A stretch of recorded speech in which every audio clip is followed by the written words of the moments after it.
Hey everyone, welcome to Mini SE in Focus. Today we want to talk about the 6 programmable buttons that you have on your center console. These buttons are at the bottom of the famous mini circle.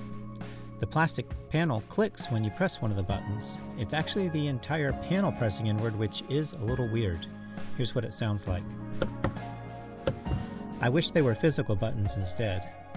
You may be used to programming radio or satellite shortcuts to your car's buttons, but if you are new to owning a Mini, you might not realize these buttons can also be programmed for opening up menu functions. Right now, I have it programmed so that each one of these is a different satellite radio station. You can see I'm on 70s on 7, but when I press button 2, it changes to 80s on 8, and so forth. Whenever you press a button, the 6 button values are briefly displayed at the top of the screen.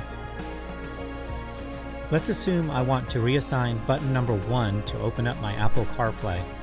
First, I move the selector knob so that Apple CarPlay is in the center position.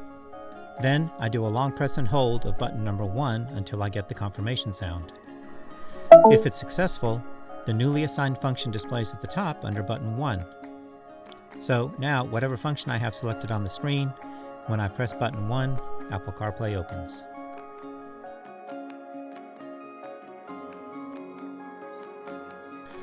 If you try to program a function which is not supported, a message will display on the screen, which I will show you shortly.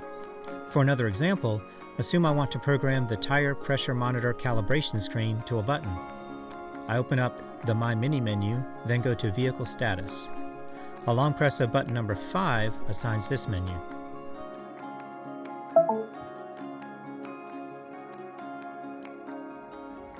Now I will try to map a function which is not supported. Let's try to map the mobile phone settings screen to a button, but we're going to make a mistake on purpose. Under My Mini, I select System Settings, then Mobile Devices.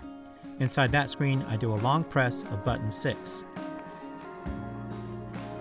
There's no confirmation sound, and the message displays for Unable to Save.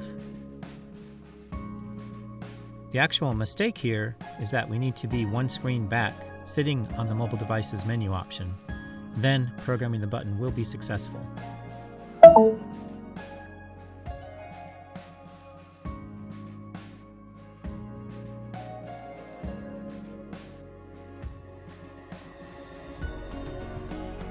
You get the idea here. You're not going to cause any problems by trying out different button assignments.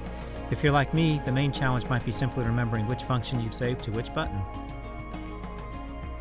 That's it for this video. Thank you so much for watching. I'm still trying to reach 1,000 subs, so if you would click on subscribe, it would be a big help. Thanks.